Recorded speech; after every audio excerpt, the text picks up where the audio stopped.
New York pause has worked. The close down has worked. That's how we controlled the beast. That's how we got it down to 0.9.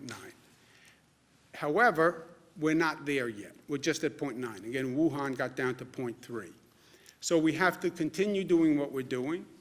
I'd like to see that infection rate get down even more. The New York pause policies, the close down policies, will be extended in coordination with other states to May 15th. I don't want to project beyond that period. That's about 1 month. 1 month is a long time. People need certainty and clarity so they can plan. I need a coordinated action plan with the other states. So 1 month, we'll continue the close down policies. What happens after then, I don't know. We will see depending on what the data shows. What does that mean? Tell me what our infection rate spread is. Is it 0.9? Is it 1? Is it 0.7? Tell me what the hospitalization rate is. And then the experts will tell us the best course of conduct based on that data. No political decisions, no emotional decisions, data and science. We're talking about human lives here. As relatively simple and possibly annoying as it seems, wearing a mask is one of the best things that we can do. And I understand I'm getting a lot of not happy phone calls off what I said yesterday about wearing a mask in public, but I'm sorry it makes people unhappy. I do not consider it a major burden, and it really is a simple measure that can save lives. And yes, people say it's a personal intrusion on them, but again, remember, it's not just about you, right? I have rights also, and my kids have rights, and your kids have rights, and you have a right for another person to take reasonable safeguards not to get infected. So the masks work.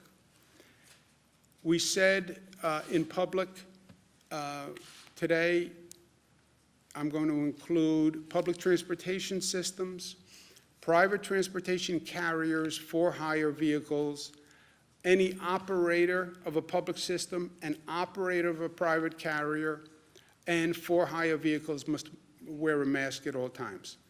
What does this mean? If you get on a bus, you need to wear a mask. If you get in a train, you need to wear a mask. If you get into a private car service, Uber, Lyft, the operator needs to wear a mask. If you get on a private bus, the operator needs to wear a mask, and you need to wear a mask on a private carrier. So is this inconvenient? Yes, but you're in a closed environment by definition. You're not socially distancing by definition. You're the front seat of a car to a back seat of a car. You're one seat in a bus to another seat in a bus.